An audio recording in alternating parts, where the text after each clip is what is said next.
ও, তুমি এই ঘরে? শোনো না, বলছি আমি সব জামা কাপড় বের করে রেখেছি, কালকে তো সকাল সকাল বেরোবো। আর মা, আমরা কালকে ওই আমাদের বেরোতে বেরোতে 9টা 10টা বাজবে। কালকে সকালে তোমরা কোথায় যাবে? মা, কালকে তো জামাই ষষ্ঠী, মা তো ওকে ফোন করে নেমন্তন্ন করেছে, কালকে তো আমরা ও বাড়িতে যাবো। কি? ওকে নেমন্তন্ন করেছে মানে কি? তোমার মা আমাদের বলার প্রয়োজন মনে করে না একবারও? আর শোনো, কালকে তোমাদের যাওয়া হবে না। কিন্তু প্রথম বছর জামাই ষষ্ঠী, মা যাওয়া হবে না মানে?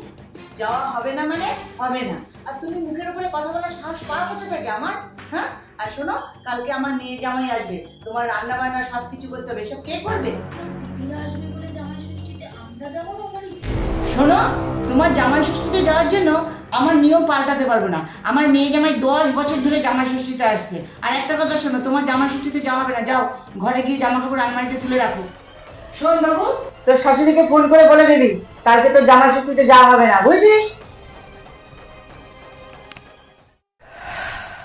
তুমি কিছু বললে না তোমার মাকে? তোমার মা যে বারণ করলো কাল আমাদের যেতে।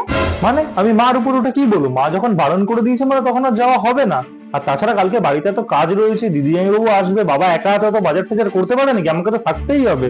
তুমি এক কাজ করো, তোমার মাকে ফোন করে বলে দাও যে আমাদের যাওয়া হবে না।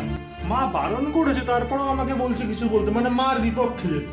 যত সব পারি না এদেরকে নিয়ে আর। হুঁ।